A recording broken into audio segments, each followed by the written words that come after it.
So I trust that you guys had a good time for the most of the day with Weaves and Mark and Martine, and I'm going to guess that it was at least mildly overwhelming because it's an awful lot of stuff to take in even for a whole day. But now it gets to be the opportunity for you all to test what you've learned, because we all are going to design a study together. And so that's what we're going to spend the rest of our day doing. And so this is a purely interactive session, so it's going to be as exciting and as engaging as you guys want to make it. But effectively what we want to do is test the principles of what we've learned in the theory of thinking about what good questions are and how to frame them. And so hopefully together as a group we can brainstorm and come up with a good question that we like.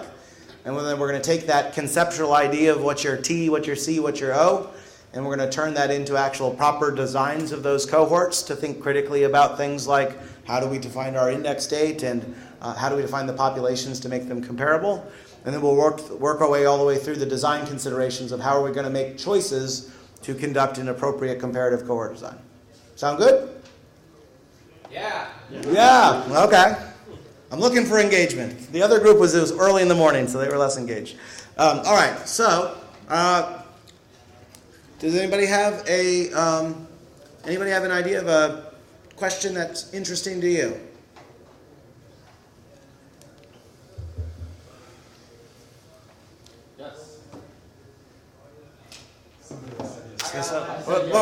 We're not just going to pick one. I want to hear lots of questions from all of you. So, June, what's an interesting question to you? Well, I always wanted to have comparisons. While at Merck, I support Zocor, which is the cholesterol-lowering drugs, and then they had Lipitor and later on Crestor.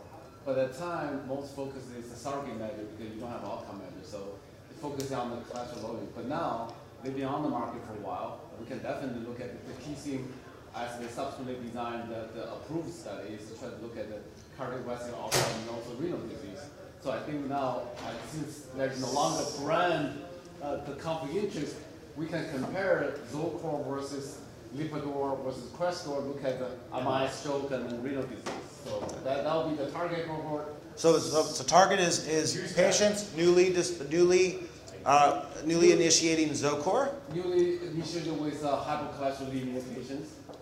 Patients with hypercholesterolemia. Yeah.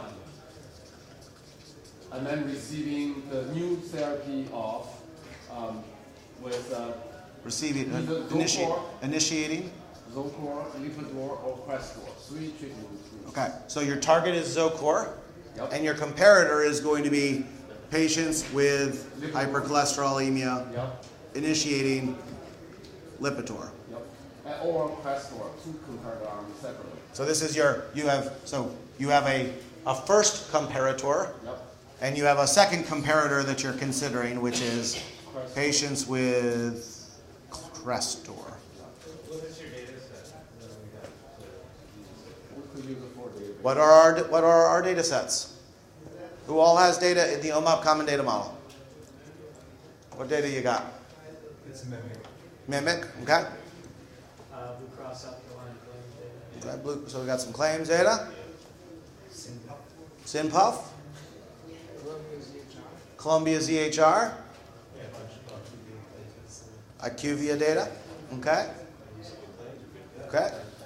So your question is a good one and it's an appropriate one. But one of the things to reinforce is like when you're part of the Odyssey community, what's your data set is what's our data set.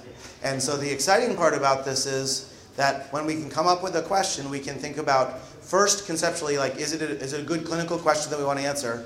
And then we can start to think about, okay, let's presume that there is data in our community that we could do this question. We do have to think about the peculiarities of a given data set when, like, defining code sets and stuff like that. But in general, I would say we're taking established products for cholesterol, and the outcome is, you said a cardiovascular outcome, so... MI, stroke, and renal disease. So MI, stroke. Second outcome would be stroke, And then renal disease. and then O3 would be renal disease. So I like those outcomes, but I have a different sort of target thing. But I don't know if we have data sets for it, which is why I asked. Yeah. So hold on just a second, just to round this off. So cholesterol, a prevalent disease, hypercholesterolemia, a prevalent disease, drugs that have been on the market for a while, these outcomes. So we also have one other dimension, which is time at risk. So how would you think about your time at risk? Yeah, I would start. I don't remember exactly date, but I think Zocor started earliest one. Out of those three, Zocor started early one. I think at the time. Not the study. Time at risk. Yeah. Oh, okay. That'll be on treatment and also ITT. Okay. On treatment will be same. Patient continue on index therapy until stopping plus 30 days biological window, and then continuity we define 30 days in the between, and then ITT analysis will be from the 1 day after index until all the end of the observation. Okay. So we're just going to use whatever data horizon. Okay. Yeah. Okay. So everyone get the question? Yeah, but he's done this before. No. To be clear, we're going to be brainstorming lots of questions here. So I just want to make sure everybody understands the question. We understand why it would potentially be important to patients. Pretty clear? Like, according to the prevalence of the disease, like at least a half of us are going to get hypercholesterolemia, and we might want to know which drug to take. And if this answer doesn't exist, this could be useful, right? Okay, just like the 28 hypertension drugs that we're all supposed to simultaneously take. Yeah, excellent. Okay, good. So that's a really good question, June. Thank you. I'm going to come back to you because you were second in line. Yeah. So mine, it's sort of personal. My family's been affected by breast cancer, and one of my family members, when she was very late into her disease, she was given bevacizumab, and some of my family, they'll like swear that it added months to her life, which is awesome, but it's obviously something I'd love to confirm. Yep. So as far as the treatment goes, I was thinking bevacizumab plus like maybe a platinum therapy. Okay. So like. So specifically, it's women who had breast cancer. Yes. So women with breast cancer, and that target qualifying event was initiated bevacizumab, and you said plus. I mean, it would be plus a platinum therapies just because. Yep, that's what you do. Yep. Okay. And what would your comparator be in this case? The platinum on its own. Okay. So it would be women with breast cancer. I apologize for my handwriting. I should have been a medical doctor on the basis of this. Initiating platin alone. Okay, and what would your outcome be? Mortality. So I'm thinking specifically for late stage disease. Okay. So potentially as part of this T, we want to have some notion of late stage in this context. Yeah, that would. If we could do that. Okay. And the outcome is mortality. Okay. And what would your time at risk be? So it would be going from initiation of the medication through mortality. Okay. So probably an intent to treat analysis where you'd follow someone basically until they either died or were no longer observed in a data set. Yeah, sure. Intent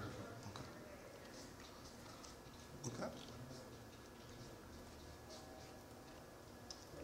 And I guess in this particular case, the length of follow-up, unfortunately for patients, the length of follow-up isn't an extraordinarily long period of time that you'd be looking for. Not much censorship. Yes. Okay. You're in queue next, and then Siegfried. Right, so it's the same sort of heart-related outcomes, right? Okay. But just diet, vegetarian versus non-vegetarian. So your target group is patients on a vegetarian diet.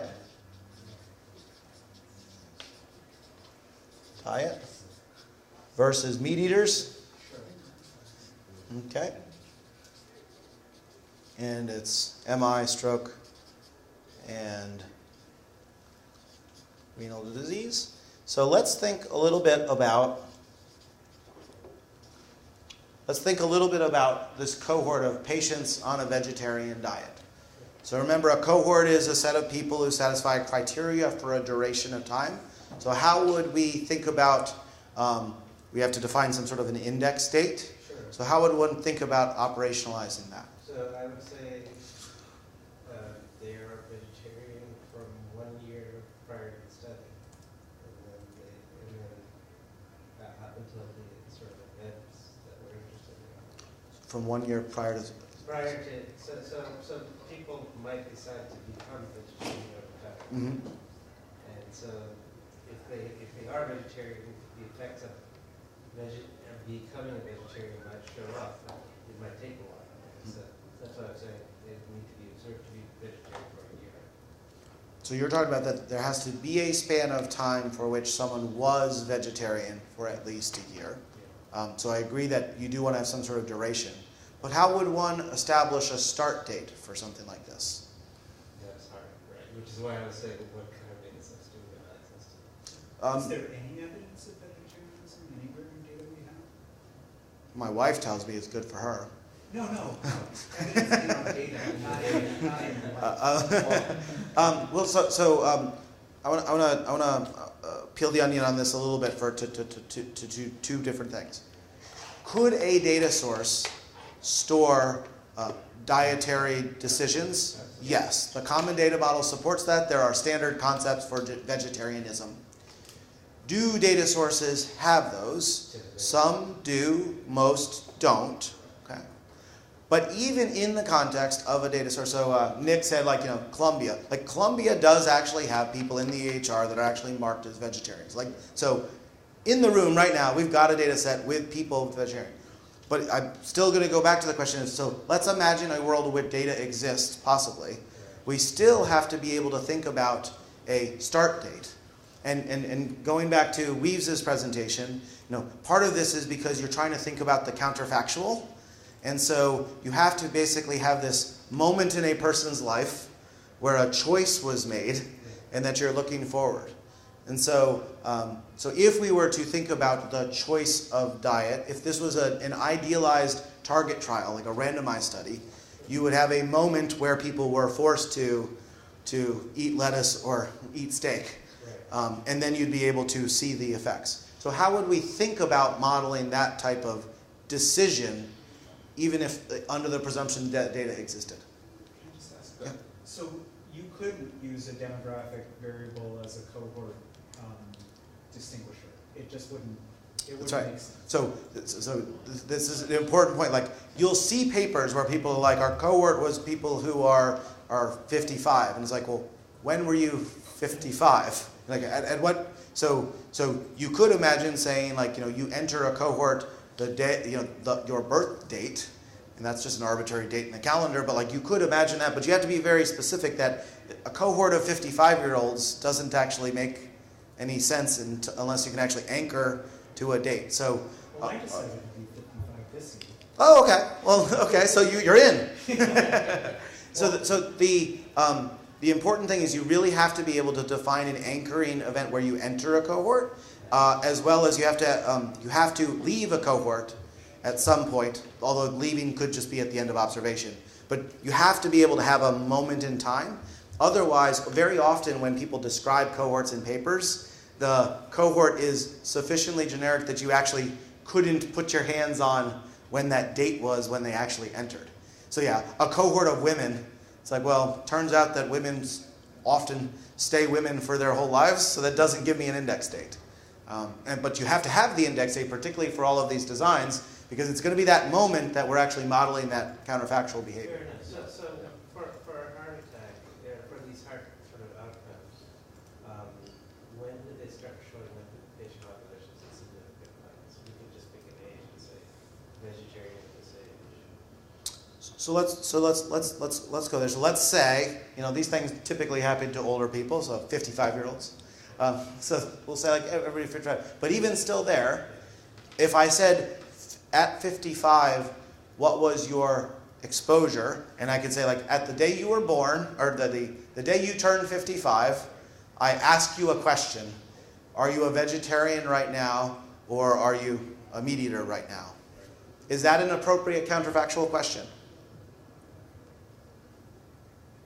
could Well, I- decide to change it. I would, Decide to pick one of those two choices. You could so certainly that is a decision that you get to modify over time. But if we are looking at the causal effect of being on a vegetarian diet versus being on a non-vegetarian diet, the idea that you just have a status indicator that at this arbitrary moment of being 55 you either were or weren't doesn't actually answer the causal contrast of the effect. So again, thinking about the example of the randomized trial, what you really need is a bunch of people who are identical except for the moment they made the conscious choice to go lettuce or steak. Right. Sorry, Ted. Yeah. So, say we defied this logic and we just decided that our index date was any evidence in the record of vegetarianism. Mm-hmm. And our time at risk is forever. Mm-hmm. And what we're looking for are those outcomes. Mm-hmm. Would that just be totally wrong-headed? Okay, so one question is that a completely specified problem? Yes, that's a more specified problem, right? You now have cohorts, which are sets of individuals that enter and exit at given times. Although you don't. Now, the have next to question completely is, compare what it. inference might we be able to draw from it? Well, yeah, that's a little crazy. So specifically, if you want to draw a causal inference that the exposure, in this case the diet, is the reason why the outcome, in this case the MIs, happen, then you need to be very clear that you are making the people as similar as possible, like it was a randomized experiment. What you are instead proposing is like you look in the data, you find if they're vegetarian, and everybody else who doesn't have it is like a non-vegetarian. If Columbia has evidence either way, your comparator could be people who have evidence of not being vegetarian. So let's even imagine that. So let's imagine there is a variable, and it's what is your dietary status, lettuce or steak? Okay, so that's the variable, and it's in someone's record. Okay, the challenge becomes specifically what are you learning on the basis of that observation, because that observation isn't necessary. So a way one could specify something is to say the people who have the lettuce code and the people who have the steak code will make two cohorts. We will try to make those two cohorts as sufficiently comparable as possible at that time, and then we'll follow them moving forward.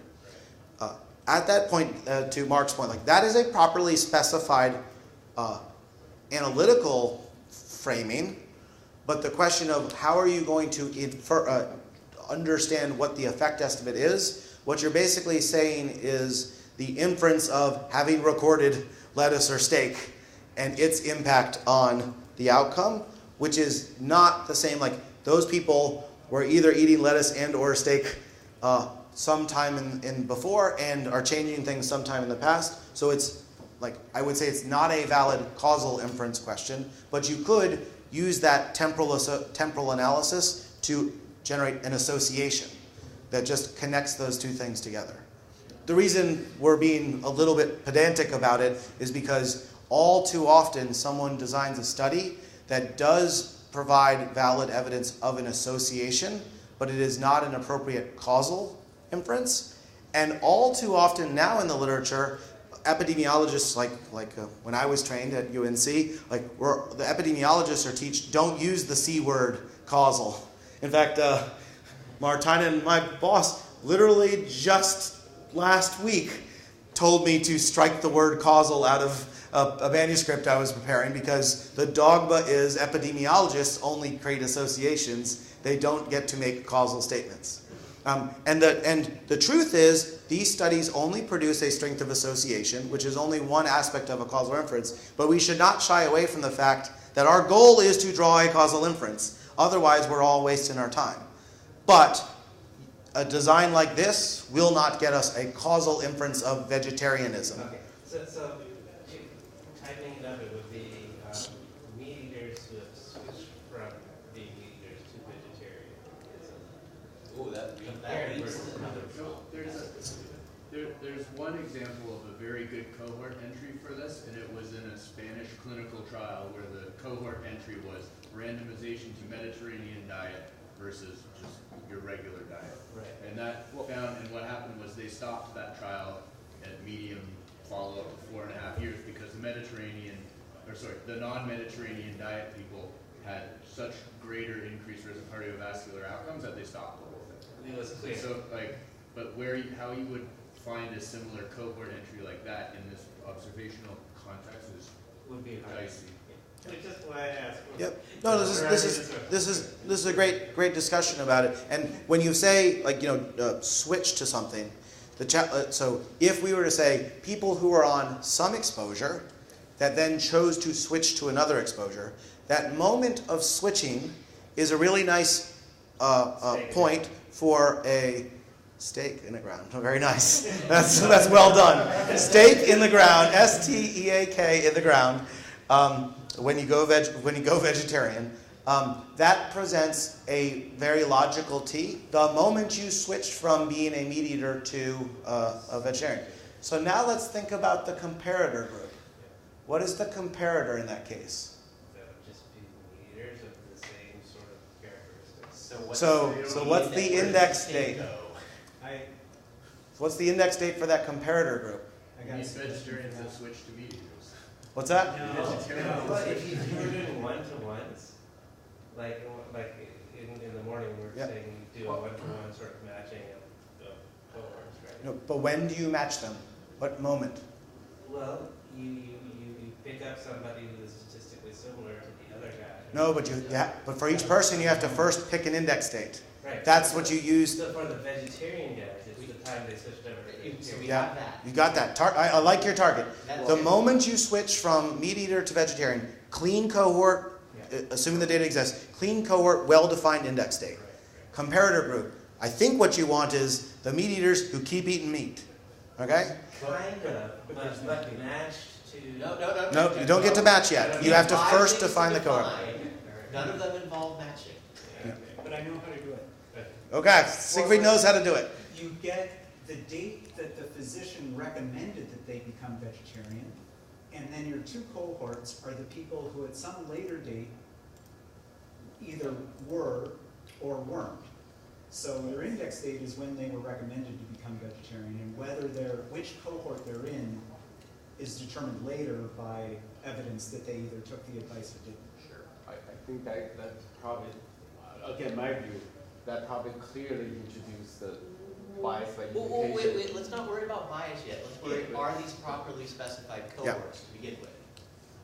So And whether or not they're appropriate to compare. So It's sounding like they're getting there. yeah, we are getting there. So Siegfried, can you just restate specifically? Remember, we're getting two independent cohorts, Right. and we want to make them clear. So give me your new T. The T is people who were recommended to switch to a vegetarian diet On day 0. and were reported vegetarianism By day 30. sometime in the Doesn't next matter. 6 months. Yeah. Recommended eat lettuce, and in this 30 days, Or signal, whatever. self-reported ate lettuce. Right. Okay. And so end of cohort when they fall out. Recommended eat lettuce. So same, this recommended eat lettuce, and then self-reported didn't eat lettuce. Right. Okay, didn't eat lettuce. Okay, now we're on to something here. Okay, where would my index date be? Day 0. Actually, We're going to assume that if they reported it later, they took the suggestion sometime shortly after it was made. Okay. So we're now saying that this is the moment that a decision was made. Okay, and the decision. So let's get even more precise about this. What is the causal contrast? What is the decision that is being made? To take the advice or not. Okay, take advice or not.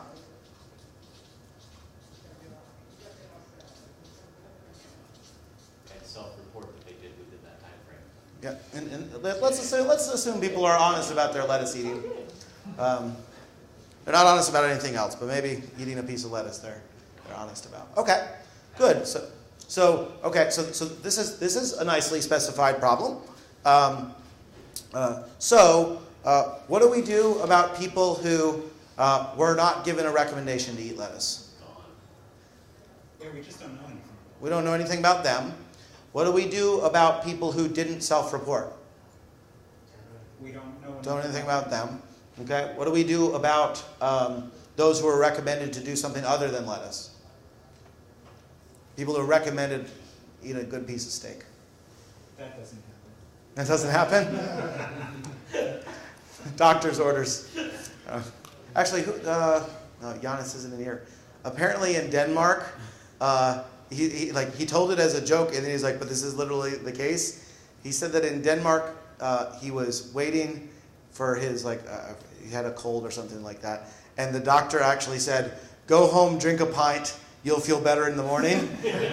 And he's like, I actually got prescribed to drink a beer. It's like, greatest doctor ever.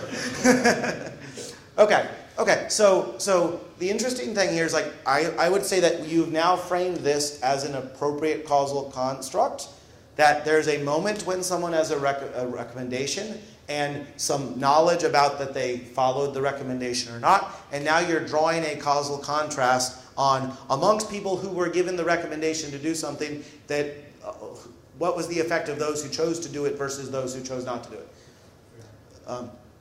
The journey to get to there from here, though, and the generalizability of this to this is quite different. Part of the reason for us to, having these conversations, talk about is it's very, very easy to get to something that sounds like it's kind of okay, but once you really dig down, you realize that there's a lot of nuance that you have to kind of really clean up. And unfortunately, we see all too much in the literature. It is not fully cleaned up at the point that it's published. Okay, good. So we've got that one as a good one. Let's keep going, though. Other questions? Siegfried? Yeah? So I've got a personal thing. My stepdad is just going through a cancer scare now also. And so we don't know anything. What we know is that he got a CT scan. A few days later, he got a PET scan. A day or two later, he got an MRI.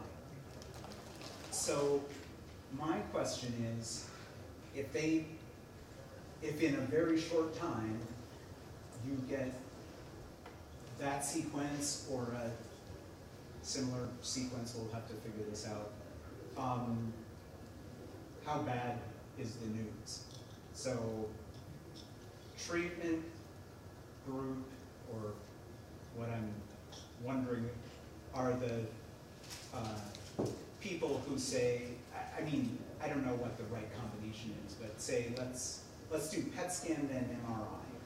We're talking a target right now? Yeah, so our target people who get a PET followed by an MRI. Within 3 days or Okay. 5 days, something like that. Okay. Our comparator is PET and no MRI for, say, 2 weeks or something. Okay.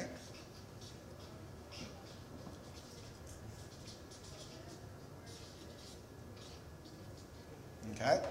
And then our outcome, I'm not really sure. It could be mortality within 2 years, or it could be an increased Charlson score, or... Oh, the causal effect of an MRI. Yeah. Yeah.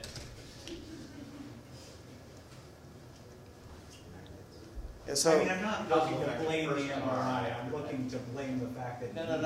well, so actually, MRIs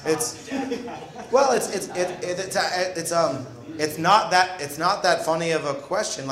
People are concerned about radiation and stuff from imaging, and people start thinking that if you get images, then bad things can happen to you, and there is literature where people are doing bad things. Who's got reading glasses?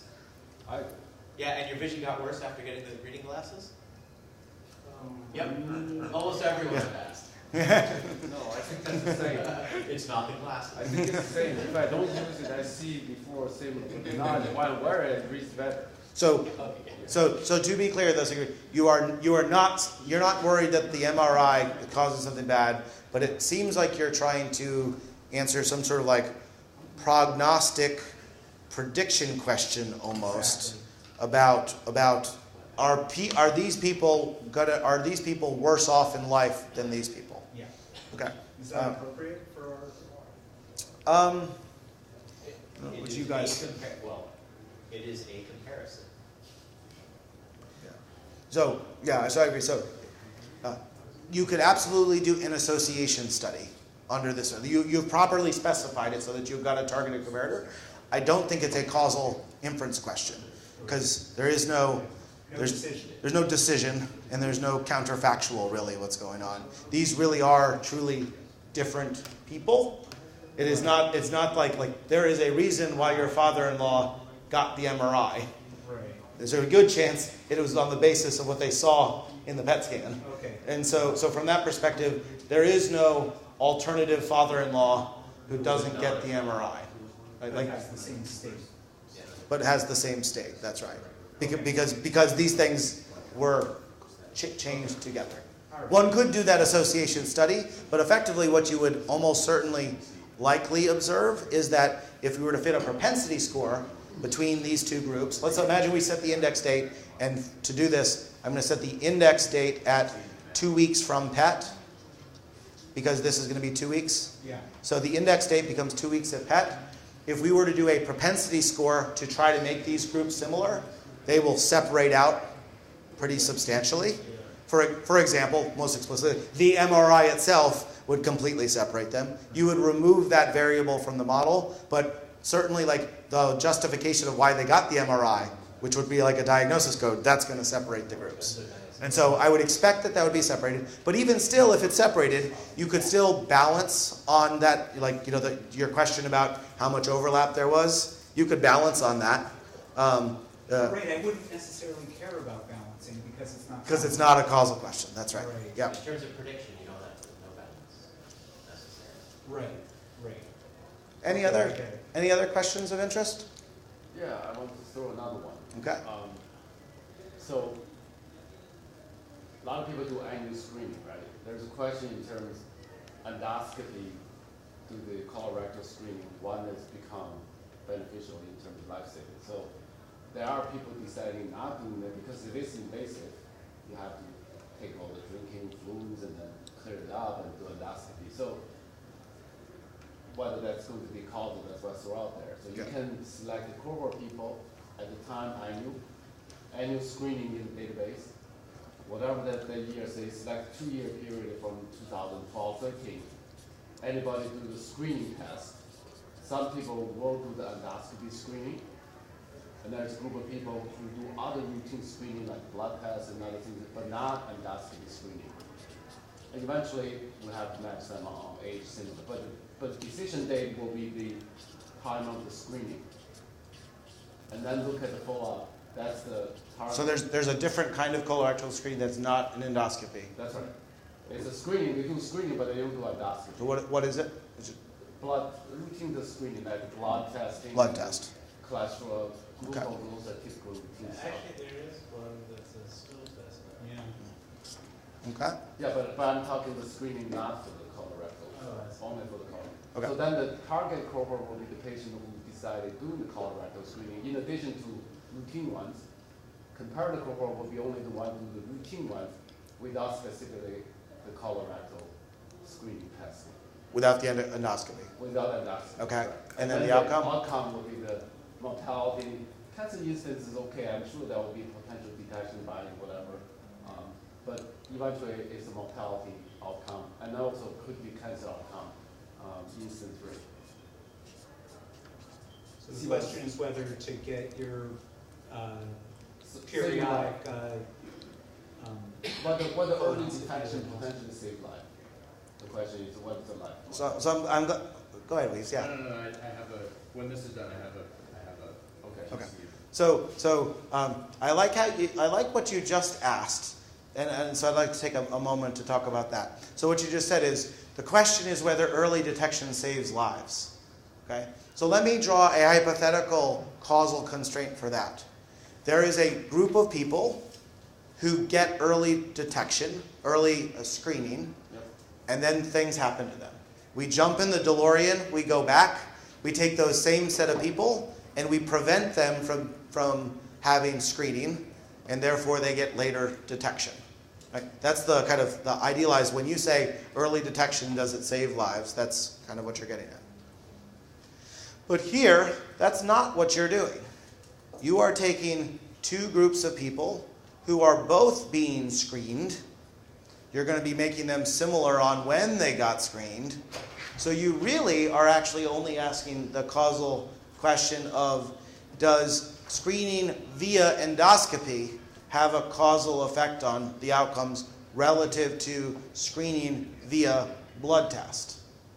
That is a different causal question than does early detection save lives? No. What I'm saying is that for the target cohort, in addition they do the routine cleaning just like comparator cohort, they also do the endoscopy. For example, if they're aged at between, because beyond, I believe it's a fasting, glucose, cholesterol, they also decide to do endoscopy testing. The only difference for the comparator arm is they do blood testing, glucose, cholesterol. They don't do endoscopy. Yeah, so it's I'll say routine screening plus endoscopy, That's right. and this is routine screening. That's right. But I want you to see that this is answering a causal question, which is the impact of endoscopy on the outcome. It's not answering the question of, does early detection save lives? It's an important subtle difference, because this isn't about early detection. This is about the addition of an exposure to an endoscopy and the impact of that extra exposure on some sort of an outcome. Yeah, so let me rephrase it. I think now my term, also why it's here, the controversy part is they tend to interpret that way. The only reason they say, the reason they think during that age you can save life is because they early detected, for example, colon polyp. Therefore, that could be potentially inflammatory, carcinogenic, mutation, whatever. So therefore, they say that early detection could have saved life. That, which is true. You might call the interpretation is really endoscopy itself. So what is the cause? So let's just take it another step. Yeah. It sounds like there is a causal inference being made. It is that the endoscopy will cause the finding of cancer faster than not having the endoscopy. That's right. So we have a target that's endoscopy, a comparator that's not. What is the outcome that's that causal question? The onset of the cancer. The onset, yeah. So if we actually just have the colorectal cancer as the outcome, we don't have to wait for mortality and all of the things that go in there. We can actually just directly jump to the causal question of interest, which is, does adding endoscopy to a routine thing have a lower time to event for the detection of colorectal cancer? There's no reason, like this happens all the time. We saw it in the hypertension work. What actually gets answered as the causal statement in the study is not the statement that actually gets made about what the study actually answered. If you want to answer the question of early detection, you want to prove that an exposure causes early detection. That's a quite explicit question. Endoscopy, add an endoscopy, don't add an endoscopy, see the time to the detection. Yeah, I agree on that part. It's a much better, clear cut. But the thing is, the true thing they try to get at it is, can you actually save life? That's the difference. So if you only detect it early, it didn't really affect the outcome. Eventually, even you say you detected colon polyp, you did surgery, whatever. But if at the end of the day you don't really save life, that part you didn't answer the key. What's the important outcome? That's why I try to get to the outcome instead of. Here's the extra causal question that you're asking: is you're saying that the endoscopy causes the colorectal cancer to happen sooner, and finding the cancer sooner has a causal effect on death. So there are two causal hops that you are taking there. If you don't observe an effect on mortality, it doesn't mean that you didn't necessarily have an impact on the time to detection. Correct. And flipping it over, if you saw an impact on the time to detection of the mortality, it doesn't mean it's because of early detection. Correct. Yeah. And so we have to be kind of explicit in what those steps are. So maybe we can have a two endpoint measure, right? One is the early detection of the cancer, another one is mortality. There's no reason we cannot use a two outcome measure. You could certainly have two outcomes, though I would suggest that if the question you want is that second hop, you could say, you could create a new target cohort, which is people who were diagnosed with colorectal screening via an endoscopy, and those that were not, and then look at the mortality for them. That's fine. Shift your index to Yeah. the mechanism by which you found the cancer. At the time of detection, yeah. Okay. All right, so just in the interest of time, I'm sorry, I'm finding this a little confusing and I had another way of structuring this. I was thinking you do people with at least 5 years of observation, and your index date is when they've had at least 5 years of observation, and your two groups are people who had an endoscopy within those 5 years and people who haven't. Or all those patients who are 50 years old. And they have to be old. Yeah, they have the routine test all the time. And starting from that point, the target group will be all the patients who start the endoscopy from 50 to 50 years old, and the control group will be all of them who start endoscopy from 50 to 60 years. Yeah, so you absolutely can do something like turned 50 years old. That's a moment in time. That's your birthday, right? You could say, I will look for 5 years, and during that 5-year time, I'm going to see whether or not you have the endoscopy or whatever it is. You're looking for an endoscopy in this period of time, in which case you have to now define your index as the moment after 5 years, and you're only allowed to look for things after that in terms of outcomes. Okay? You can do that. It becomes a little bit messy though, because your exposure now, you are now treating the same a person who had 5 endoscopies, one every year, versus the person who had 1 endoscopy on day 1, versus the person who had 1 endoscopy on year 5. Those are all being smushed together as like one population, which is probably pretty fraught. But so long as you create an index date, which is a specific moment in a calendar, and you use information before and then look afterwards, then you can produce an appropriate I was association. suggesting a different index date, which is just the date at which you've gotten 5 years of observation and you're over 55. But when you say got 5 years of observation relative to You've been what? in the system for 5 years. Okay. Generally you have to index off of something there. I think you're imagining like indexing off of like the observation period start date or something like that. Generally you would, as a general practice, I would recommend you think about indexing off of something more explicit, like something observed, as opposed to just existence. Okay, just in the interest of time, because we want to actually do something, let me go back to our first set of questions. I already forgot them. So we had hypercholesterolemia, Zocor, Lipitor, Crestor, and looking at for MI events. We had women with breast cancer taking bevacizumab versus platins. We had our good conversation about lettuce and steak. And we had colorectal cancer and endoscopy versus not. Let's pick a study and do it. Yeah, why not? Let's pick a study and do it. Which one of those are you guys most interested in? How many vote for studying hypercholesterolemia and taking Zocor versus Lipitor? 1, 2, 3, 4, 5, 6, 7, 9. All right. How many people want to do bevacizumab platins? Show your hands. 1, 2, 3, 4, 5. I could support that one, but I know we don't have data, mortality data. What's that? Mortality? Yeah. Well, The concept is good. we have mortality. It's data dependent. We do have mortality. All right. Who wants lettuce steak? We got 2 lettuce steak people. Okay. Are you a lettuce person or are you a steak person? What's that? The other one, The other version of the lettuce steak. Yeah, okay. That's not winning anyway, so it doesn't matter. Colorectal cancer? Nobody wants to. All right, so we're doing hypercholesterolemia, Zocor versus Lipitor. and MI, stroke, renal disease. Okay, so we've got a question. Anybody have any questions about the TCO, time at risk? Can we just go through it again? Yep. So, correct.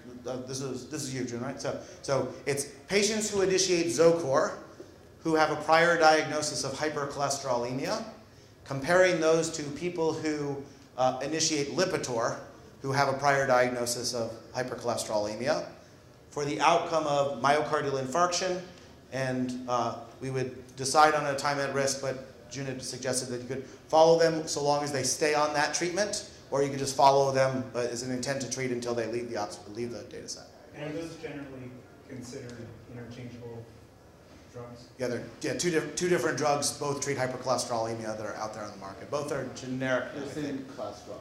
Yeah, they're both statins. Okay. What's the span between the prior diagnosis and the index? Good question, Nick. Yeah. So now, if we understand it conceptually, now let's actually create it and think about the specific decisions that we actually need to make. And you just nailed one of them. So I said you have to have a prior diagnosis of hypercholesterolemia, which raises the question: when does that actually have to take place? So. If you haven't done this before, you should open up your Atlas instance that AWS is providing and click along with Patrick. Yes. So. As well as you can keep up with his speed. but it's worth just clicking the buttons even if someone's telling you which ones to hit. Yes. Yeah. So hopefully you guys can get onto here on your laptop, which is that second link from the bit.ly. It's also just plee.odyssey.amazingawsdemos.com, which actually is a pretty solid URL. Like I can actually remember that and rattle that off. Poor Jenna reading the case-sensitive bit.ly yesterday. It was a little rough. Okay. Earlier today you did a walkthrough of Atlas, but nobody's touched it. That's right. Okay. All right. Yes. So please do touch this as we go through, so that you can kind of see it. I'm on the home page right now. So the first thing that we need to do is we're going to create cohorts. We've got to create a T, we've got to create a C, and we've got to create an O. Okay? So I go to the Cohort Definition tab on the left-hand side. And when I go there, it pops up with a list of cohorts that were already created, which you must have gone through, Weaves, in the demo. So you saw that there were these done. It looks like somebody's already started creating an atorvastatin cohort. Somebody came up with that ahead of time. Answering questions before they're even predicted. That's very good. Okay, so, but I'm not going to use it. I'm going to start something new. So I'm clicking the New Cohort button on the top right-hand side. And here I'm going to write that I want to create, this is the Odyssey PLE demo. Okay, and I'm going to make my target cohort, which is new users of, what is Zocor, the ingredient name? Simvastatin? Simvastatin. With prior diagnosis of atorvastatin, okay, cholesterol-lemia. Okay, so I'm just giving, all I'm doing right now is just giving it a label. And that label is actually important because that'll be the descriptor that we would use, like, for example, when writing a protocol or putting it into our report. I then am going to create, so how much of this did you go through, Weaves?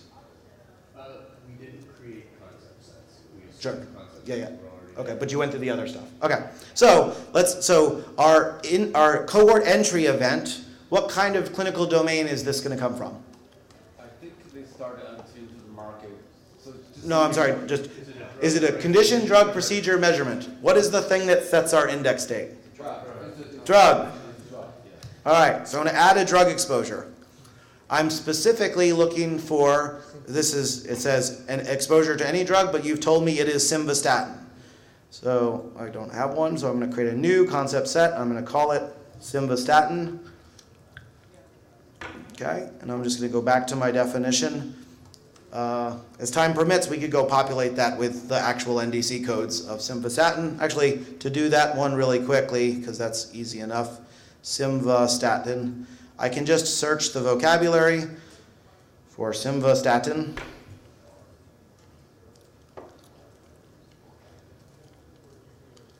I can see that there are lots of simvastatins throughout all of our vocabularies, but I could focus myself on standard concepts in the drug domain, and I'm particularly interested in finding an ingredient concept. Let's see, do we have an ingredient? Oh, there's multiple ingredients there. Oh, there's one. So I can just click the little shopping cart, and that has added it to my concept set. And we are going to be interested in doing this study by looking for records of simvastatin or any more detailed codes of simvastatin. So for example, if we saw a code for simvastatin 10 mg oral tablet, we'd want to include that in. So we're going to take simvastatin and its descendants. Okay? Can you put that in that copy of the concept set? What's that?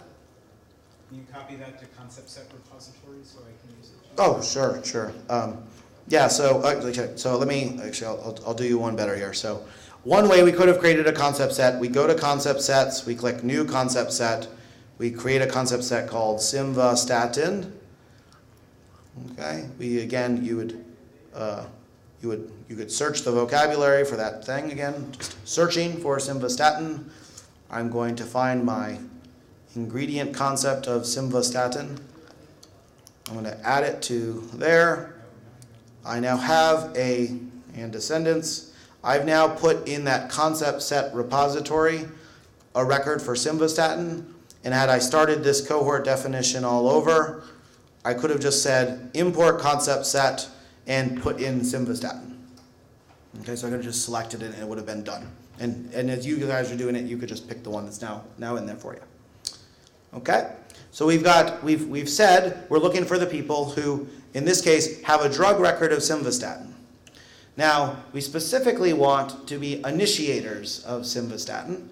So I'm going to click an attribute and say that I want the first exposure to this drug, because that is going to be our anchor on that first record. And how do we guarantee that this person is actually a new user? Or what is a strategy that is commonly used to find a new user?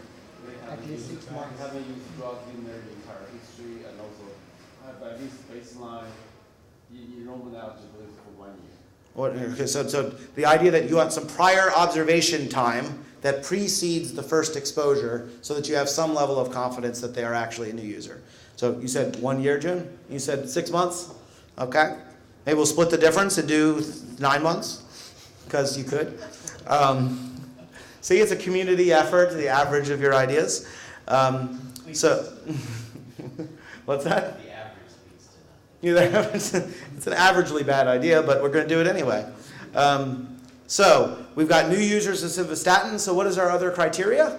Age has to be above 18. I saw that some oral doses are very low, 1 milligram or 2 and 4. Adult tend to be 10, 20, 40. Okay, so you want people to be over 18. Yes. Okay, so I've clicked it on the add attribute button, and I'm just putting an attribute of age greater than 18, so we restricted that. But what else does someone who's a new user of simvastatin have to have? Prior diagnosis of hypercholesterolemia. Yeah. There we go. So we're going to say has hypercholesterolemia. Did you put a 10 as example or just a typo? It's 18.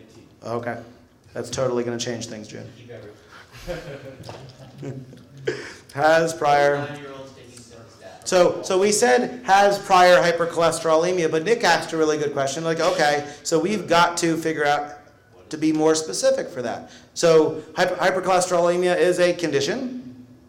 So what we're going to say is that you have to observe a diagnosis of hypercholesterolemia in some period of time relative to that date that they are starting their simvastatin.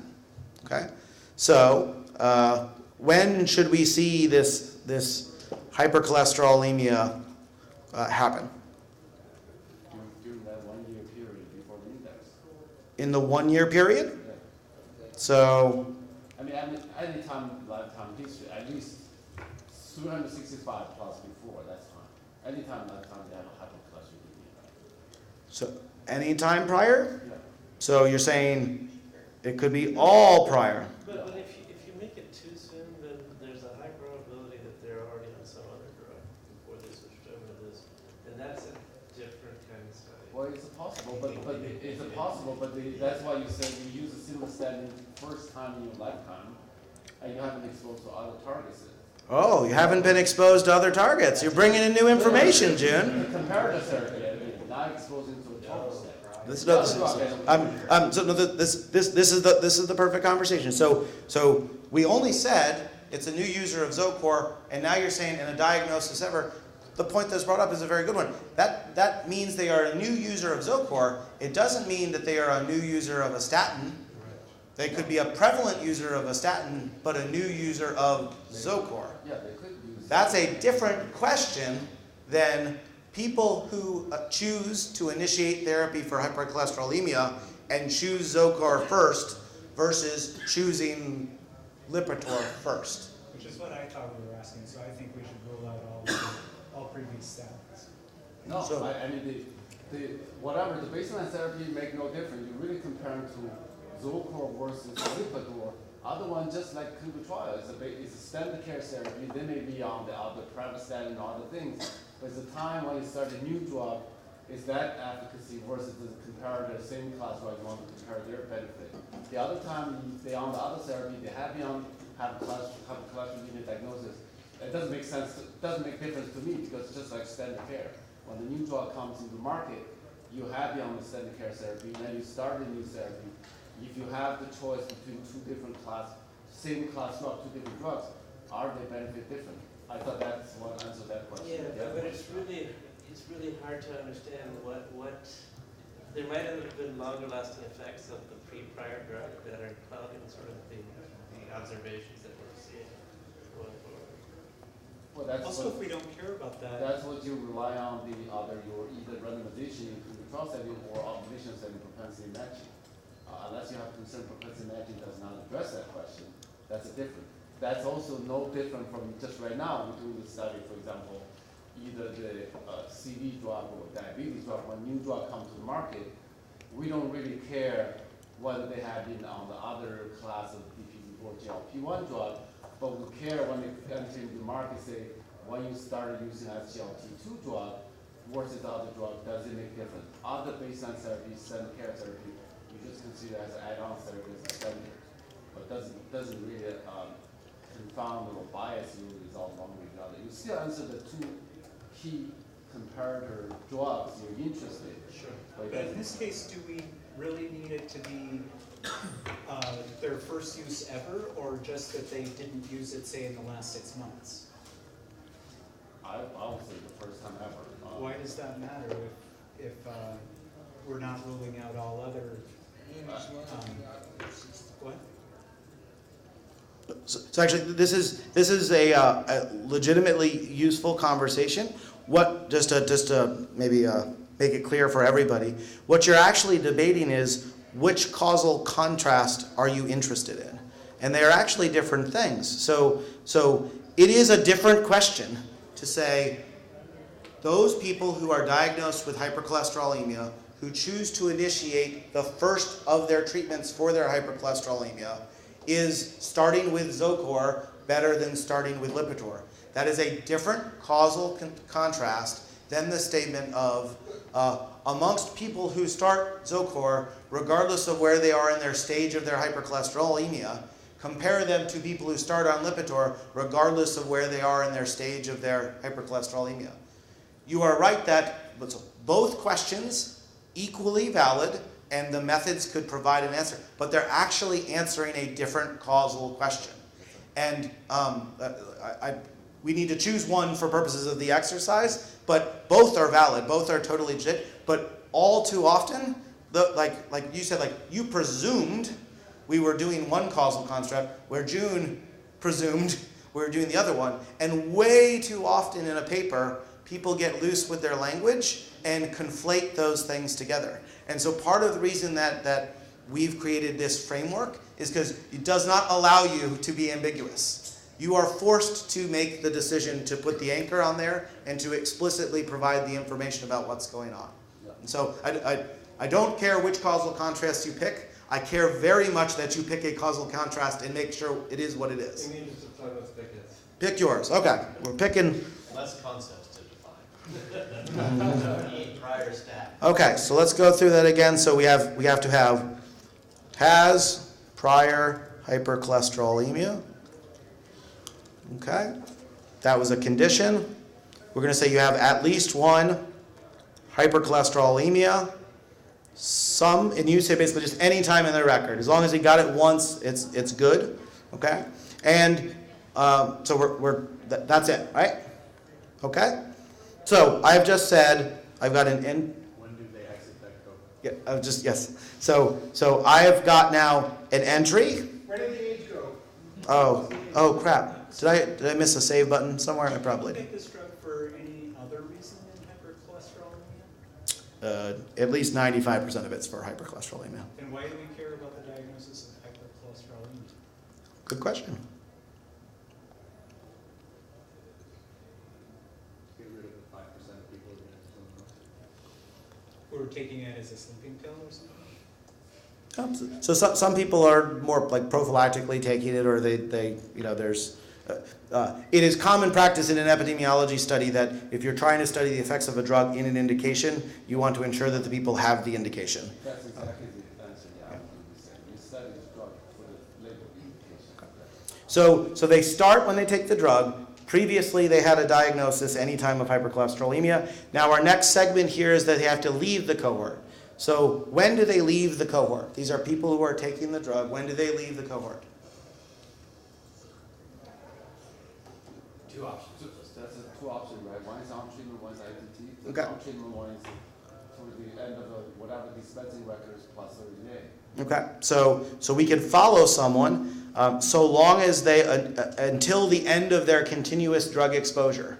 And when we do that, we're basically saying, look for these simvastatin records. Sorry. Or switching to comparative drug. Okay. That's the criteria, yeah. Okay, so we can follow them so long as they are taking simvastatin. We can have some sort of a tolerance for the records, so we'd probably say that like it's okay if there's a 30-day gap between successive records. You said you might want to add a 30-day surveillance window at the end. Okay. You also might say, but I want to censor them at the time that they take atorvastatin. That's right. Okay, so we could censor them. Go ahead, Siegfried.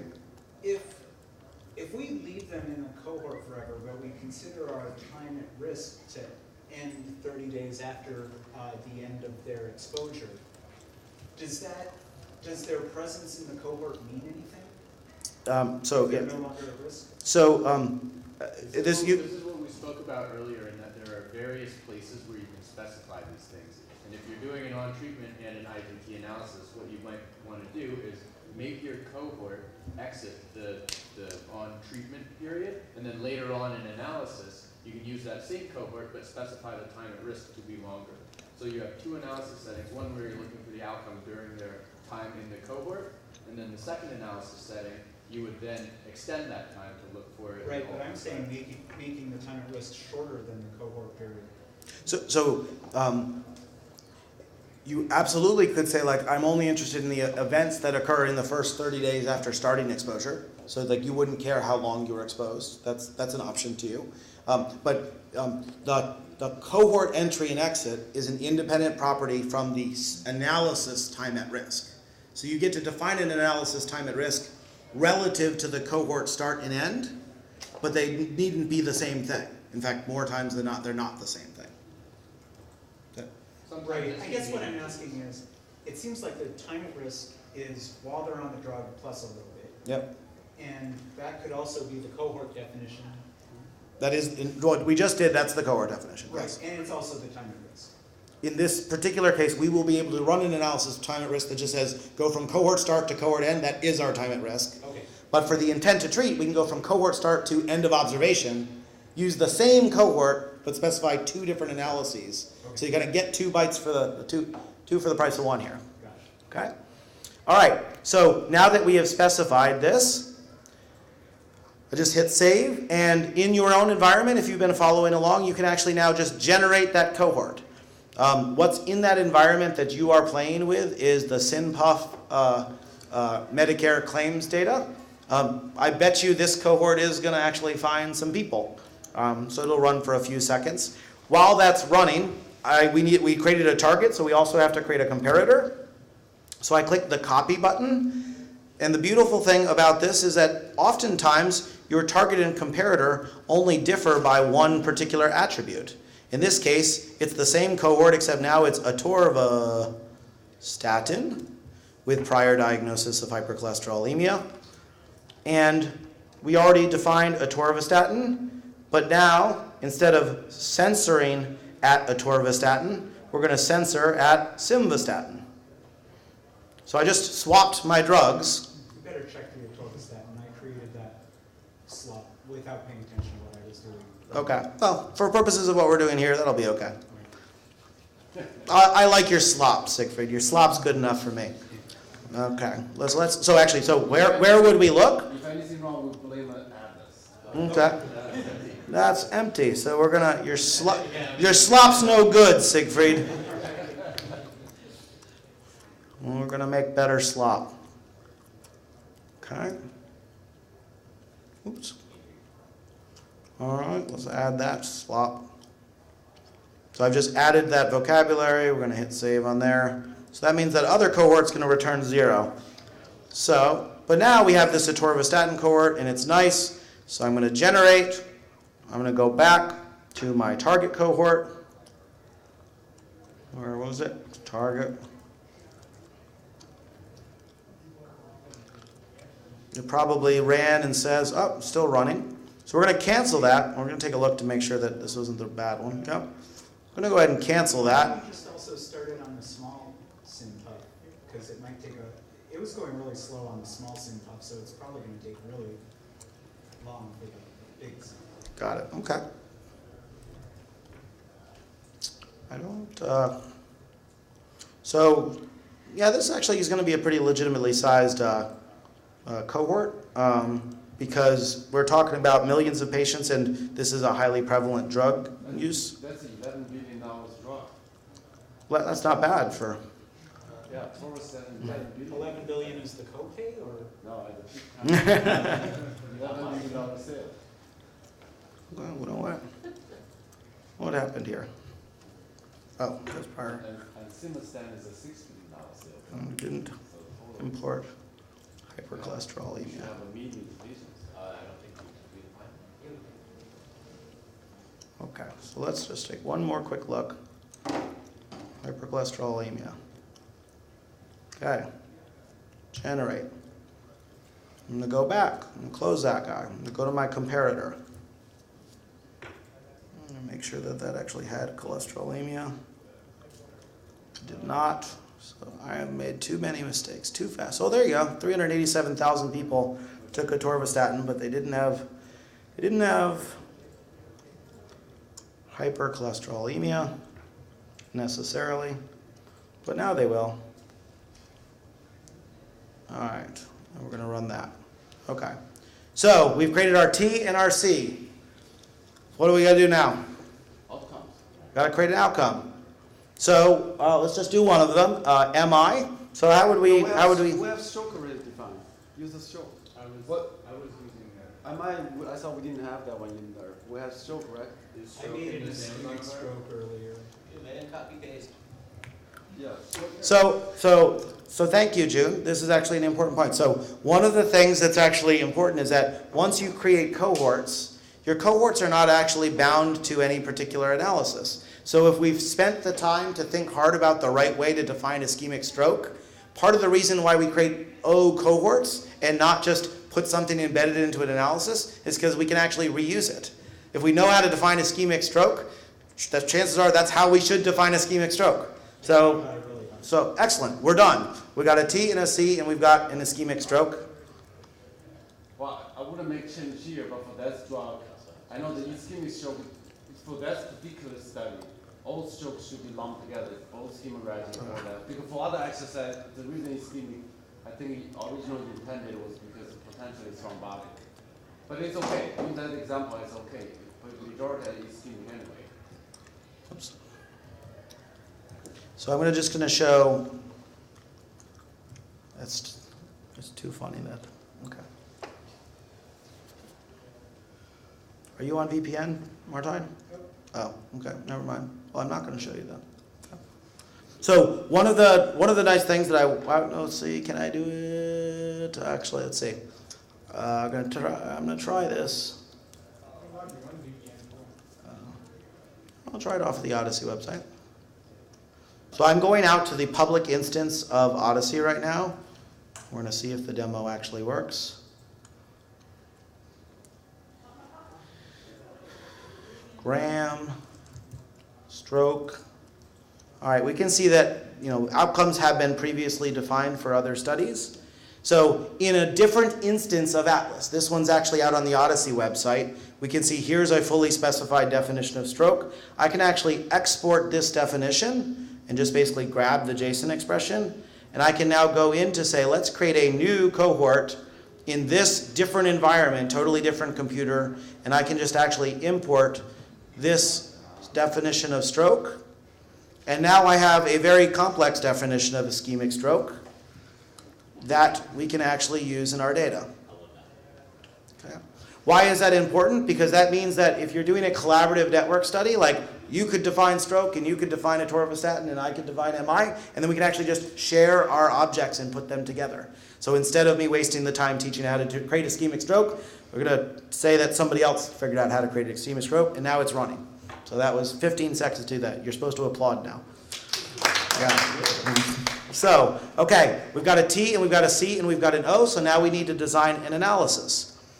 So we can go start an analysis, and we'll start a brand new one, and we're doing comparative effectiveness of statin, of what is it, simvastatin versus atorvastatin for stroke.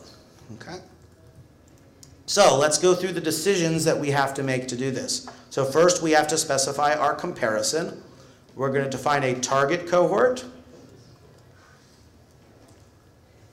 So that's our target cohort. You then have to pick your comparator cohort. We then need to add the set of outcomes that we want to study, which is ischemic stroke. What's that? They're both target.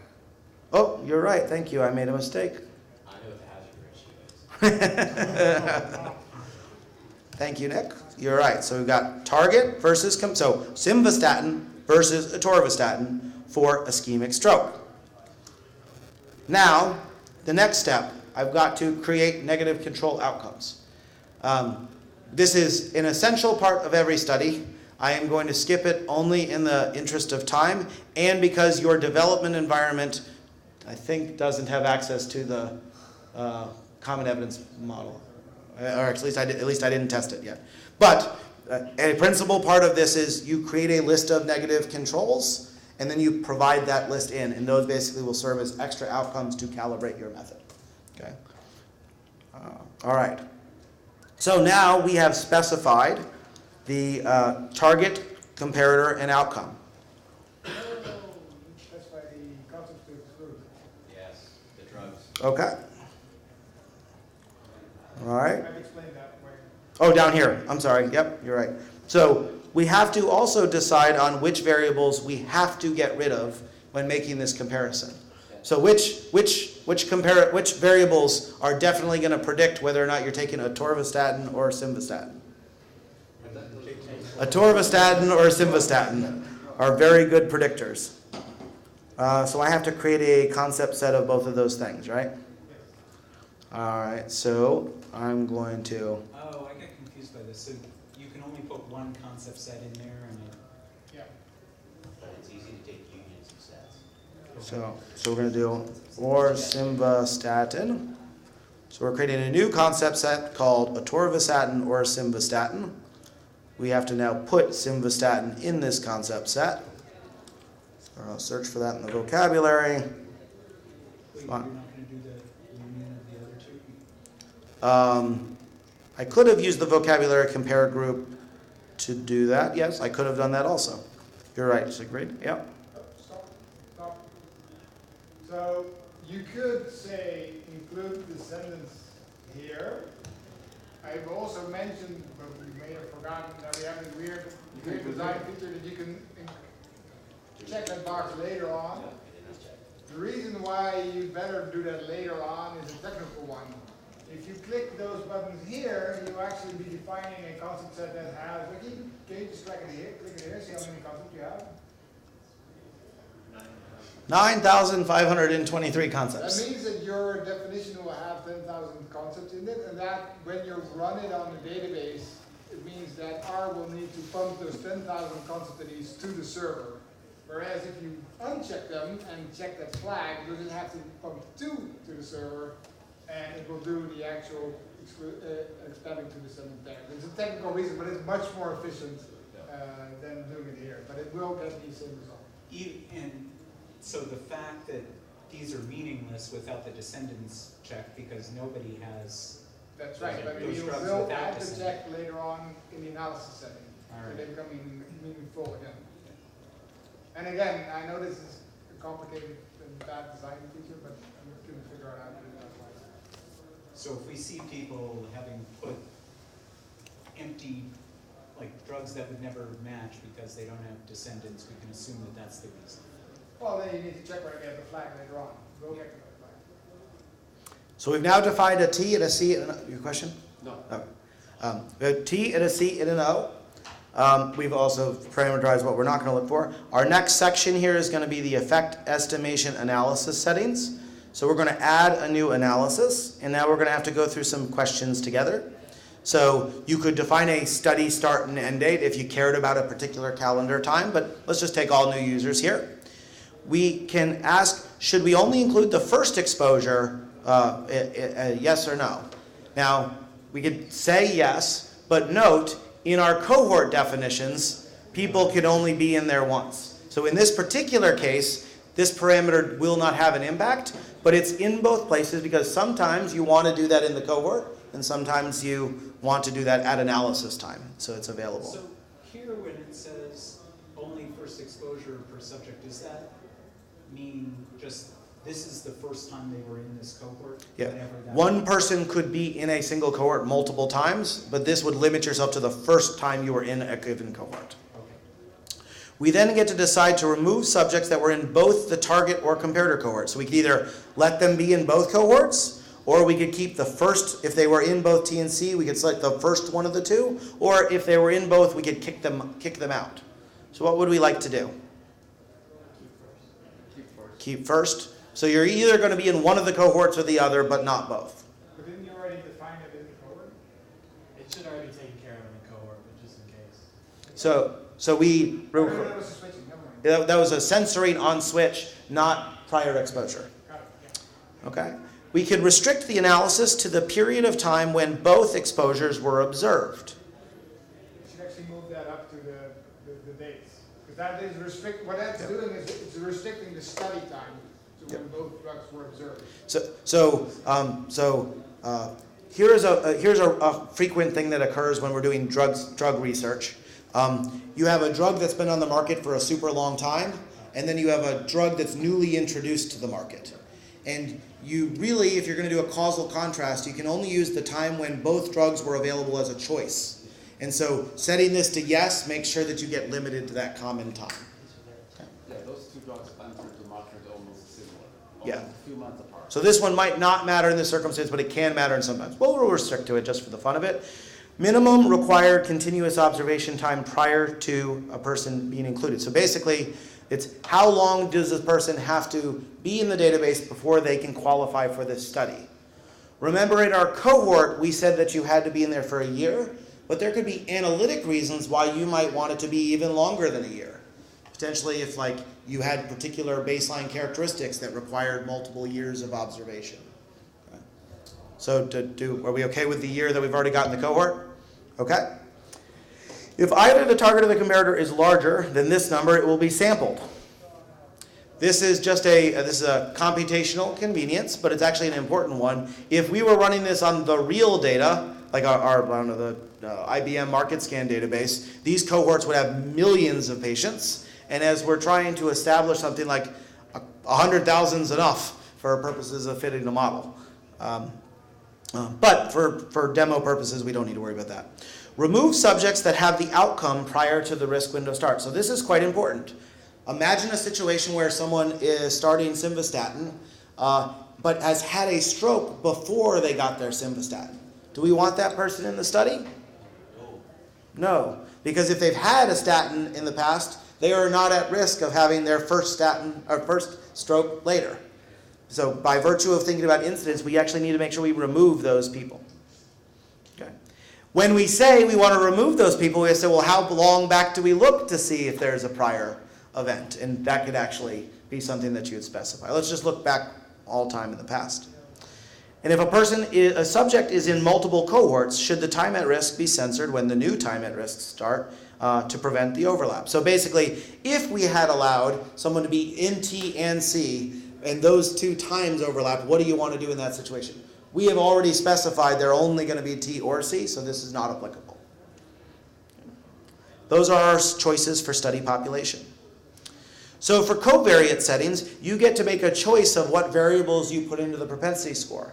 But as was previously described, our general recommendation is this is an empirical question. You can go ahead and use all the features at your disposal to fit a large-scale model. So I will just show you that we can click to view all of the default variables, which include demographics and calendar time and baseline conditions and drugs, and we might even have we're picking some procedures and some measurements and some devices. We've got the Charleston score. This is kind of our default set of a large number of covariates that we think is like our kitchen sink that you might as well throw at the problem unless you're going to do anything else. Okay? What concepts do you want to include? Okay, so I'm gonna, in the interest of time, so basically, you could tailor that to a specific subset of variables, but we generally don't recommend you do that. You do need to check that second line. Oh, so what concepts do we want to exclude?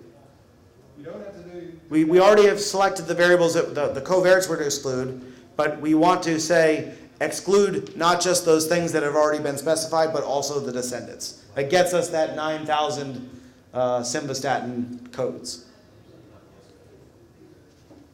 Okay, so now we have to define time at risk.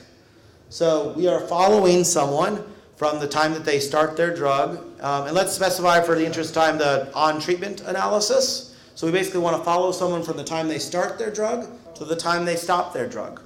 So our time at risk windows start relative to the target and comparator cohort entry. We have to make an important decision actually is, what if you see a stroke on the exact same day that they started their statin? Does that event count? No, it shouldn't. No. Because you get a statin on discharge, you get a stroke. Okay. So in that particular case, the sequence of those events might be inappropriate and you wouldn't actually consider that to be an exposure attributable event. So you might have to specify that to day one. So like only if you observe something that happens after the exposure will you count it. Way too often when reading papers, it says the time at risk was the year after, and it does not specify what did they do with day 0. But actually, Martijn has a nice, I think you published it, the thing about the time that day 0 matters. I don't actually remember anymore. Martijn has shown, and it may or may not be in a peer-reviewed journal article, that time at risk day 0 matters a lot, an astonishing amount. Particularly when we do self-controlled case series designs, it matters quite a bit. But even in here, a good chunk of things co-occur on the same day. And I'm not saying that you have to always choose day 1 or you always have to choose day 0, but I am saying you always have to specify it, and you need to make a conscious choice about this decision. So we're going to start on day 1 after. Now we have to define our time at risk end. So it's an on-treatment analysis. So basically we want to go until they stop drugs. Do you want to add some sort of a time after that? Or do you want to, like, the day you take your last pill, you're no longer at risk? Yeah, we can make it simple. Make it simple. We end the cohorts. What's that? We end the cohorts stop. They end basically the last time you take a pill. Okay. So is your risk the day after you swallow your last pill, is your risk 0? Or is there some period of time that you think you might be at risk even though you took your last pill? It's always an arbitrary decision. Yeah, we could add 30 days, we could use 0. But then we since we also have ITT analysis, I thought the two analyses collaborating with each other should be sufficient. Okay. You can permutate so many different ways. Yeah. It's so arbitrary. So just to illustrate the idea, if I were to say something like 30 days, what I'm saying is follow this person while they're in the cohort, which is basically while they took the drug, and then at the end, tag on an extra 30 days look period for an outcome. Basically saying, if a stroke happens the month after I stopped the drug, it might have been because of the drug. Okay? June made an important point, which I just don't want to let go. It's kind of an arbitrary choice about whether to set this window, and yet people have like religious wars and fights about this in the literature.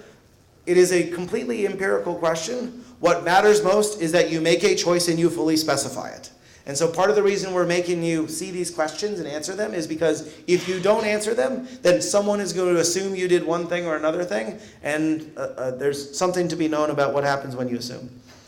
So, all right, this last one here, minimum number of days at risk. So what happens if a person, back up. You are in the cohort for some period of time. Sometimes in your study you want to require that someone actually be at risk for some period of time to qualify for entry. So for example, imagine that a person somehow got like a one-time spontaneous injectable dose of statins, which doesn't make much sense in the case of statins, but in other contexts it could. It could actually mean that you have no period of time that you were continuously exposed because you had a one-off shot of your shot of atorvastatin. Say we require 6 months. I don't remember how we define the cohort. After you have the outcome, does the cohort stop? So what this is actually going to do is it's going to limit the people in the cohort who actually qualify for the study to have that amount of time. So if, just for the thought experiment, if we set this to 6 months, we would be saying, all those statin users, look at how long they were exposed, and if the distance from your start to your end is less than 180 days, it's as if you never existed. You would be limiting your cohort to only the people who had over 180 days. That's a pretty, in this case, that would be an extreme long period of time and an odd thing to do, because now you have an index date here, but you're like got a period of immortal time for 180 days. So you don't want to do that. But on the other hand, if you're on the drug for 2 weeks, and then 3 weeks later you have your stroke, I don't know if I want to blame the drug. I'd like you, if you're gonna have the stroke. Yep.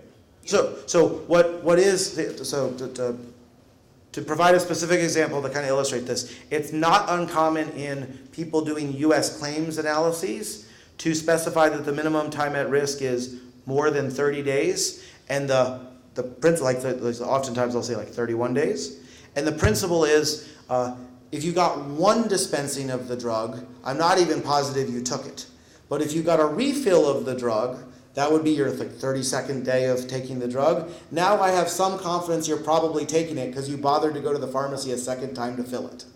But if you had a stroke on day 10, you're not going to refill the prescription maybe, and we definitely want to count that.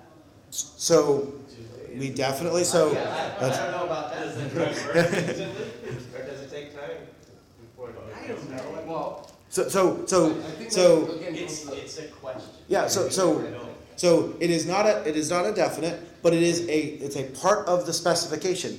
You need to make a conscious choice of these what if scenarios, and what you're describing, Siegfried, is absolutely right. The thought process of what if someone has a stroke? What am I going to do in that situation? That's the exact right question you should be asking yourself. And there are lots of edge cases. What if the stroke was before exposure? What do you want to do? What if the stroke is right after the start of exposure? What do you want to do? What if the stroke is way after you stopped taking the drug? What do you want to do? These parameters are basically forcing you to think of those what-if scenarios and pick something appropriate. But we already said they have to have the stroke at day 1, not day 0. I might be more comfortable with saying they have to have it, day 14 or later. Sure. But if we're going to say that, I don't want them to have it on day 14, not get another prescription, and then not count that. Again, I'm not saying that this is the right value. I'm just trying to illustrate what this value is and how people think through it. But you're absolutely right. You could, like we have done studies where said it is not plausible for the outcome to be attributable to the drug if it happens immediately after the start of the drug. There's no biologic way that that could happen, in which case you might start your time at risk not at day 1, but at day 14 or day 30 or whatever. That's a choice you get to make, and it's a reasonable choice. You also get to make a reasonable choice like, well, how long does someone actually need to be at risk? So just to play out the scenario, if we said the time at risk start is 14 days, we might set the minimum time at risk day 1, which is to say everybody's got to make it to 15 days, because you got to make it through 14 days and then have at least one day where you could have possibly had the event. Those would be the people who would qualify. That would remove the people who had like a 7-day script and never got a refill. Again, not right or wrong, it's just the choice that you have to make. Right. At least I think those problems is always, again, it's a subjective decision. And then also always fall back to clinical trial, when the study being done, how I'm thinking about it. If you have entered the clinical trial on day 1, you develop a stroke on day 6, it doesn't matter what your argument is, that's going to be counted in the clinical trial analysis. So in the setting where the randomization is successful, those things happen should be by random on both treatment arms, therefore does not introduce any bias. But having said that, if in any sort of a weird situation, you see a cluster event happen in one arm right after you use medication, is that really by chance or noise? Nobody can explain it. In that situation, you may have to dig into deeper, say why that happening. But again, think about randomized trial setting, you're not going to exclude the patient's stroke happen after 1 day or 2 days therapy if that happened. You just have to do in the analysis, and hopefully that noise is a balance between treatment arms. Right. I think my real concern is about the 30 days after. So if they have it on day 14, then it wasn't within the 30 days after, right? But if they're going to have it in the 30 days after they stopped exposure, I might not be comfortable with the fact that they stopped at day 14 and then had it on day 45. That's what I'm getting. So I guess I just. But I think you're saying is you want that window to be some fraction of how long you were on the drug or something like that? Yeah, that's what I'm saying. I like adding some time at the end, but not if they have no time at the beginning. So remember when Martijn put up the slide that said that Atlas can do 80% of studies, but sometimes you want to do something that no one's ever thought of before? So what you're describing is a variable time at risk definition based off of the length of exposure. Not necessarily, it's not invalid what you're conjuring up. I have even seen it in a paper once. But it is not a traditional thing that's commonly done. It is not what Atlas does. So what you could do is use Atlas to make the traditional choice, and then if this is what you're hung up on, you go into the code and you modify that. That's exactly what we're trying to get towards, is that you can do it a set of defined ways, and you also have the ability and the power to customize it as well. Okay. Just in the interest of time, we've got one more setting that we need to go here. The propensity score. So we are going to use the propensity score. You guys learned about that. We have a choice. Do you want to trim the cohorts based on the propensity score? Snip off the ends. Do we want to do that? I got one yes and I got 2 no's. And I got a thumb up, so I got some head nods, I got some, nobody's dancing, but everybody else is. Yes? No? No? Do it.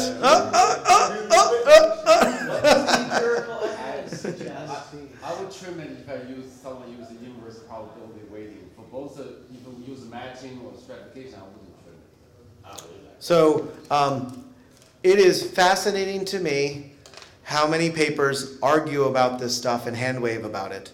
If you guys care about it, you now have a tool called Atlas that'll allow you to design your study one way, go here and click another button and design it another way.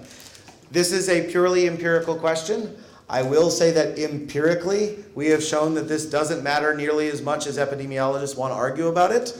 But because epidemiologists have strong feelings about it, we have made it available. Okay? So I'm not going to, no, I will trim because you said do it. So there we go, I'm trimming. And June's upset now and he can fix it, okay? Okay, now that we have a propensity score, how do we want to use it? Do we want to match or stratify? Let's use stratify.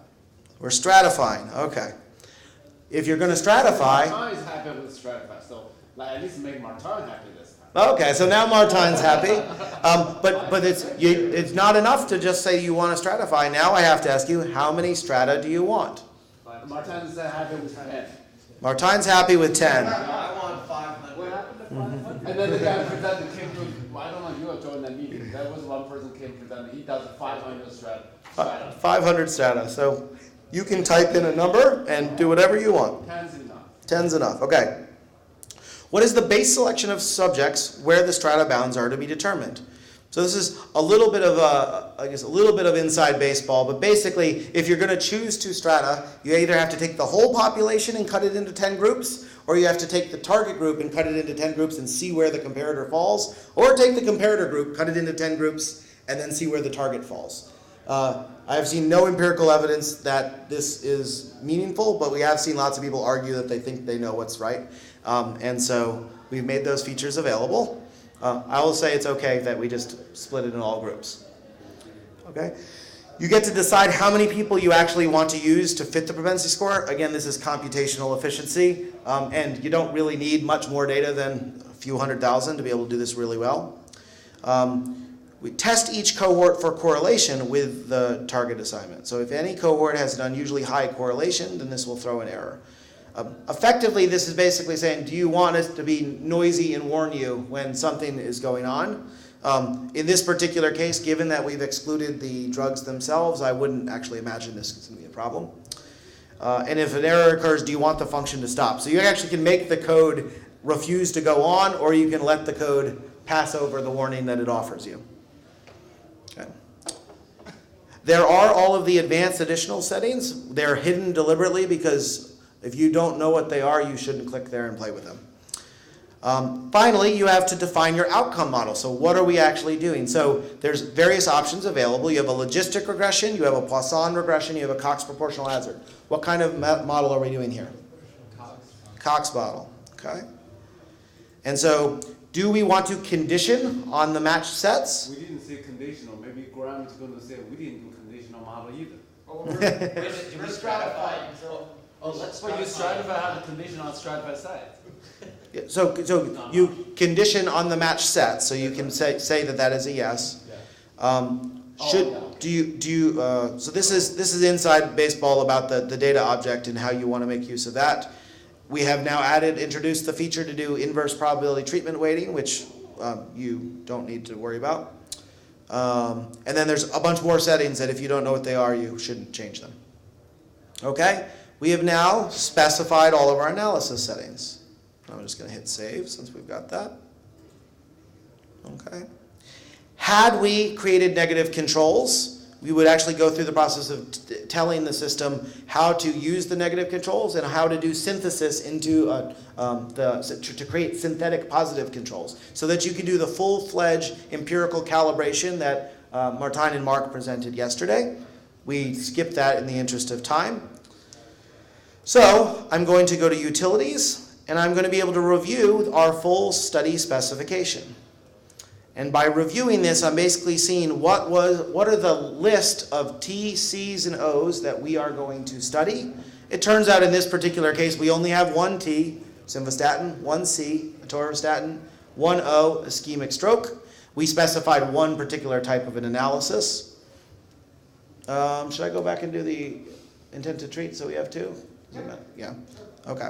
So I'm going to go back. You should be able to copy this. Yeah, there's a copy. Yep. So I'm going to go back to this analysis 1. I'm just going to click on this to remind ourselves that this analysis 1, this was our on-treatment analysis. And I'm just going to label it that way. Okay.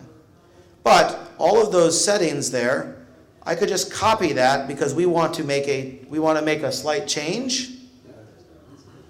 We're going to change this one to be an intent to treat analysis. Now, the only difference is everything else should be the same. We're just now changing our definition of time at risk. So I'll go down to our time at risk section. I'm going to say follow people from 14 times, not to the end of exposure, but basically until forever. Okay? So now that we have specified our intent to treat, I'm going to hit save again. I'm going to go back. And now we can see that this list shows one TCO, but now two different analyses. If I go back again to create our utilities, I now have to, again, review the specification. And now you can see there are two analyses that are actually going to be performed. They use the same T, the same C, the same O, but now there are two different analyses being specified. We're now generally pretty happy with that. So here is the PLE tutorial package. And so what that just did is it is now download a zip file, which is in fact the entire R package that we would be able to execute this study against. So if on this computer we had connected locally to one of our environments, we could just download this, install it, and actually run it. You're supposed to clap now. So in this zip file is everything that Martijn was actually illustrating. You've got your R package with all of the content. Basically what you need to, the modification you need to make is you need to provide it your database connection details. So you got to tell it where's your server that contains data and what's your username and password to connect to that database. And as long as you've got data in the OMOP Common Data Model, this package will then run and generate all the artifacts, including that cool Shiny app and everything else. I'm 12 minutes over, so I'm sorry for that fact that we just designed an entire study on this question in, well, we had a good discussion first, but about an hour. Truly speaking, like what we just did, since you guys are playing with it, you might want to download it yourself and take a look at it to see there's no smoke and mirrors there. That is a legitimately fully specified study. We are not doing all of our best practices. It would be nice to do that, but those are real cohorts with real code sets generating on real data. That's a real analysis package that we could actually answer that question. And if anybody is interested in that question legitimately and wants to author a paper, we encourage you to use this package, run it, generate results, do an Odyssey network study, get lots of databases to run it, compile the results and publish a paper in JAMA, and make sure that you cite Mark's paper. I was hoping you run it now. We worked on paper tonight, but Tonight I plan to drink excessive beverages, but tomorrow I'd be delighted to start collaborating with you on that, Jim. Okay, did I miss anything that you guys wanted me to cover? No? Good? Okay, so transition to Mark.